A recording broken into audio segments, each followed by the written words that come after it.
Assalamu alaikum wa rahmatullahi wa barakatuh.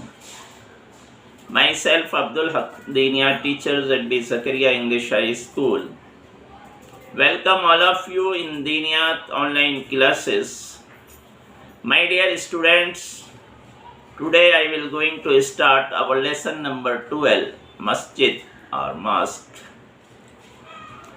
In this lesson, I will first explain what is called masjid and where is our qibla and the merit of building masjid and the role of masjid and respect for masjid. First, I will explain what is called masjid. Masjid